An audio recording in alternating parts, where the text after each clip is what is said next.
जामो समाप्त हुआ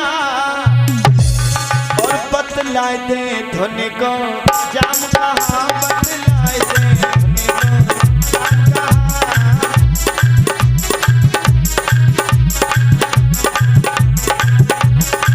और ओ राम नाम के दीवाने, ओ राम नाम के दीवाने बतलाए दे राम कहाँ बतलाए दे राम कहाँ।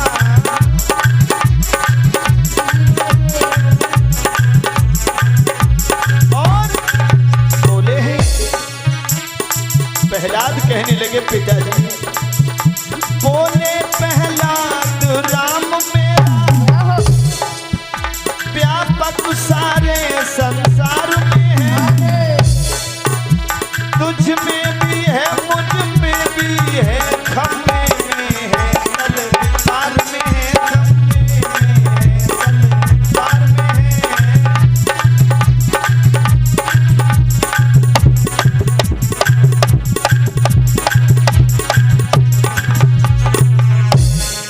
प्रहलाद से पूछ रहा है तेरा राम कहाँ है। प्रहलाद कहने लगे पिताजी तुम्हें आभास नहीं है, मेरा हरि मेरा राम कड़ कड़ में व्याप्ता है और कड़ कड़ में बसने वाला है, खम्मे में है तलवार में है, तुम में भी है हम में भी है। जो इतना बढ़ करके कहा कि खम्मे में आगे आया और कहने लगा अभी मैं देखता हूं कि तेरा राम कहाँ है, तो खड़क का वार किया है खम्भ में। जैसे ही खड़क का वार किया खम्भ फट गया, उसमें नरसिंह भगवान प्रकट हो गए। बोलिए नरसिंह भगवान की। नरसिंह भगवान प्रकट हुए, न तो नर हैं न तो सिंह हैं, एकदम से आए, उसकी आंखें फटी की फटी रह गईं और प्रहलाद को गोदी में उठा करके उधर खड़ा कर दिया है और हिरण्यकश्यप को गोदी में ले लिया और बीच देहरी में बैठ गए प्रभु। बीच देहरी में कहने लगे हैं हिरण्यकश्यप, अरे प्रभु आपने अवतार ले लिया।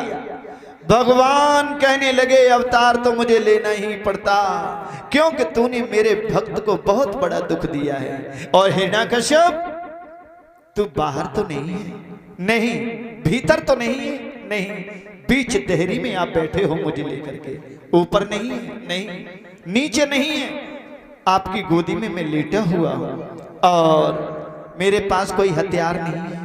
नहीं प्रभु तलवार नहीं है, नहीं आपके बड़े बड़े नाखून हैं, मैं नर तो नहीं हूं। भगवान देखिए उसी से ही उत्तर दिलवा रहे हैं, मैं नर तो नहीं हूं, नहीं सिंह तो नहीं हूं, नहीं महाराज आप नरसिंह भगवान हो। दिन तो नहीं है, नहीं रात्रि तो नहीं है, नहीं महाराज संध्या का समय है। जिस समय भगवान ने वध किया हिरण्यकश्यप का संध्या का समय था। साल के 12 महीना तो नहीं है, नहीं उसी समय प्रभु ने लौंद का महीना बना करके तैयार किया था, जिसमें प्रभु ने अवतार लिया। तब से लौंद का महीना ज्यादा पुनीत माना जाता है, ये 13वां महीना होता है। तो उसी समय भगवान कहने लगे तूने मेरे भक्त को बहुत बड़ा दुख दिया है, अब तेरे साथ क्या किया जाए। और क्या बोले हैं,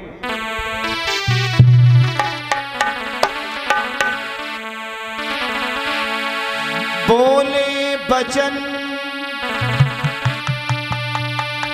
हिरण्यकश्यप से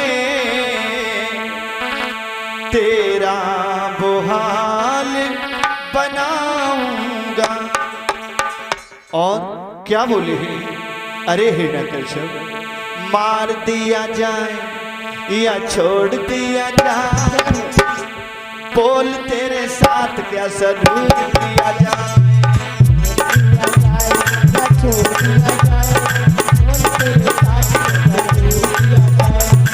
तो हिरण्यकश्यप बोला न मार दिया जाए, न मार दिया जाए, प्रभु छोड़ दिया जाए, ऐसे पापी को तो प्रभु माफ दिया जाए।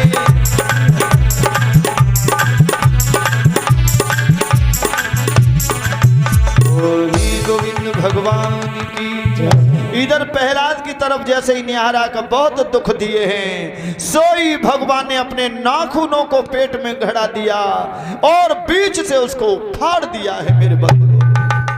जब बीच से उसे फाड़ दिया, उसके अंदर से बड़ी सुंदर ज्योति निकली और प्रभु के चरणों में समा गई। उसका प्रभु ने उद्धार किया। प्रहलाद रो रहे हैं। प्रहलाद कहने लगे, हे प्रभु मेरे पिताजी की इतनी बड़ी दुर्गति न करो। कहने लगे, नहीं प्रहलाद, इसका तो मुझे उद्धार ही करना था, क्योंकि मैंने आशीर्वाद वरदान दिया था अपने देवलोक में कि इसका जब उद्धार होगा इसके जीवन का, तब मेरे द्वारा होगा। बोलिए गोविंद भगवान की जय हो।